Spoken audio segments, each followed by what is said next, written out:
बहुत सी तीरंदाजी प्रतियोगिताएं जीतने के बाद एक नौजवान तीरंदाज खुद को सबसे बड़ा धनुर्धर मानने लगा।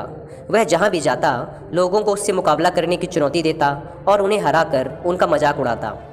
एक बार उसने एक प्रसिद्ध जैन मास्टर को चुनौती देने का फैसला किया और सुबह सुबह पहाड़ों के बीच स्थित उनके मठ पर जा पहुंचा। मास्टर, मैं आपको तीरंदाजी मुकाबले के लिए चुनौती देता हूँ, नवयुवक बोला। मास्टर ने नवयुवक की चुनौती स्वीकार कर ली। मुकाबला शुरू हुआ। नवयुवक ने अपने पहले प्रयास में ही दूर रखे लक्ष्य के ठीक बीचों बीच निशाना लगा दिया और अगले निशाने में उसने लक्ष्य पर लगे पहले तीर को ही भेद डाला।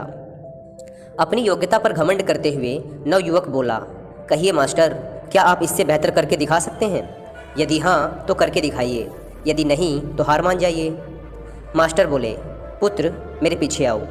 मास्टर चलते चलते एक खतरनाक खाई के पास पहुंच गए। नवयुवक यह सब देखकर कुछ घबराया और बोला, मास्टर, ये आप मुझे कहाँ लेकर जा रहे हैं?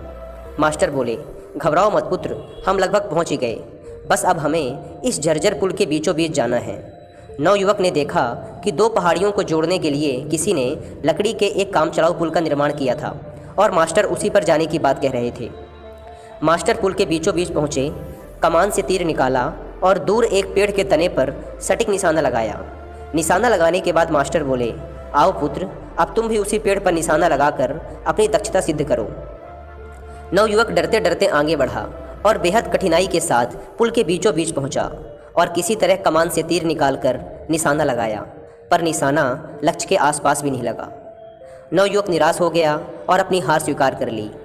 तब मास्टर बोले, पुत्र, तुमने तीर धनुष पर तो नियंत्रण हासिल कर लिया, पर तुम्हारा उस मन पर अभी भी नियंत्रण नहीं है जो किसी भी परिस्थिति में लक्ष्य को भेदने के लिए आवश्यक है।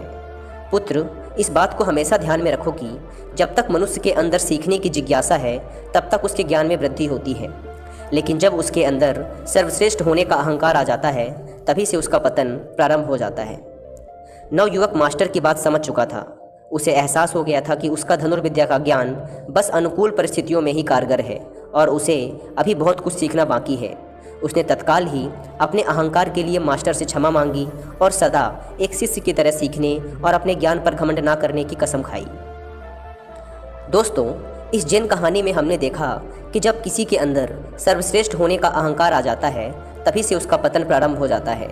इसके साथ साथ हर व्यक्ति की अपनी एक खासियत होती है जिसमें दूसरा व्यक्ति शून्य होता है।